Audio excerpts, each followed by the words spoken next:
James Madison is in the playoff. Take time and celebrate. You deserve it. Well, according to some, you deserve it. And you played based on the rules. You played based on the structure of the sport, and you got in the playoff. That means you deserve to be in the playoff, and that's all that matters. So, you may or may not know this, but Prez is one of our production assistants. He makes a lot of those fancy-looking graphics that you see. He handles most of the social media for us. Prez went to JMU, right, Prez? Yeah, went to JMU. I don't even think he has the ability to talk to me. Also worked there. He knows James Madison intimately. Not the president of the school. Knows him intimately. He knows this team intimately. And he has ridden the roller coaster with them all year. And I called him into my office today. I made it sound like we were firing him. And I walked in and I said, "You're not getting fired. It's actually way worse than that." These were my exact words to him. And I said, "You're not getting fired. It's way worse. I need you to give me ammunition for the JMU upset segment tonight." I have assembled his quotes. Quote, "We're just having fun, man." Quote, "We are very happy to be here." Quote, "I am a realist." Quote, and this one's fortune cookie stuff right here, "If you expect disappointment, you will never actually be disappointed." With that, we enter into the JMU Oregon Upset Alert segment for the evening. Rarely are you this outmanned, but getting the opposition's full weight leaned upon you. But this is a playoff game. It's a home playoff game in Autzen Stadium, and I don't really care if it's a local high school wandering in there. They're going to look for the splattering. They're going to just look to have purple all over the place, paint the walls with their blood type situation. So, yeah, it is good that JMU made it here. But now you got a football game to play. You're a 21.5-point dog. Wayne Knight over 1,200 rushing yards this year. That's wonderful. You're facing the top 10 run defense. I felt the pregnant pause was necessary there because the game script we're most likely to see play out is that of JMU trailing and trying to keep up. And that's where the prediction really goes downhill, paper pop, because this is the 94th ranked passing offense in the country. Quick 5-second timeout. Check and make sure you're subscribed to the channel. It keeps it free. We love you. All right, back to the show. So I think I found a path. It's really narrow. You got to angle it just right for the sunshine to come through.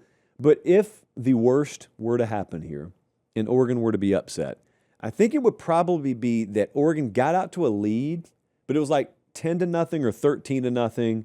And it could have been way worse, but, they're like a turnover on downs at the 3 or something like that. There's some missed opportunities, but they get out to a misleading early margin, and somehow they take their foot off the gas, and they keep messing around, and you can tell that you're the only one keeping them in the game, but whatever, because they're still in the game.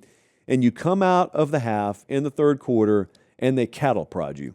And special teams score, a fake punt, like they just steal a possession. They steal some field position, and they get in the game, and once you've kind of turned it off a little bit, it proves to be difficult to throttle it back up, and it's a game in the fourth quarter, and JMU at that point says, hey, man, if it's a one-possession game and it's a 15-minute game, we can hang in that.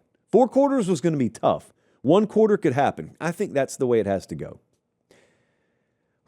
Oregon is not without, but they are losing both coordinators.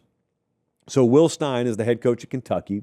Taj Lupoy is the new head coach at Cal. So they've been splitting duties, but Bob Chesney's the head coach at JMU. He's taken a new job. And by the way, for anyone who says, oh, it's just a scapegoat to blame the calendar,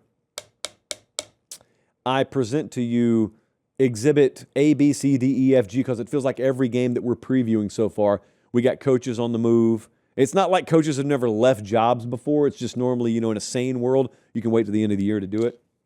Forgot to even mention A&M, both of their coordinators moving on as well. So let's take a look at what the model thinks. FanDuel's got Oregon minus 21.5. Hey, model's only got Oregon minus 19. I think this will be the Sarah McLachlan special. And I don't necessarily know that we want to poke fun at JMU if it were to happen that way, but I think Oregon is going to get out to a huge lead really early. Game's over at halftime, and they are resting starters in the second half. Also, I want to see how many starters they get back, by the way. So I don't know. I'm taking Oregon to win and cover. It is what it is. It's no one's fault that's in the game, but I think we all know that if the impetus for expanding the playoff is having more competitive games, that's not it.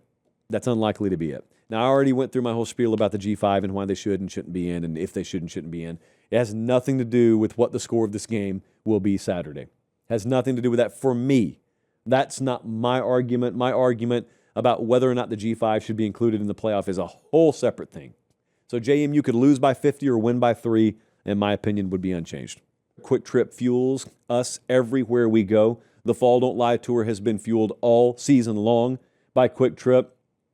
Myself personally, from just a pure, high, unleaded caffeine intake standpoint, I've been fueled by Quick Trip all year.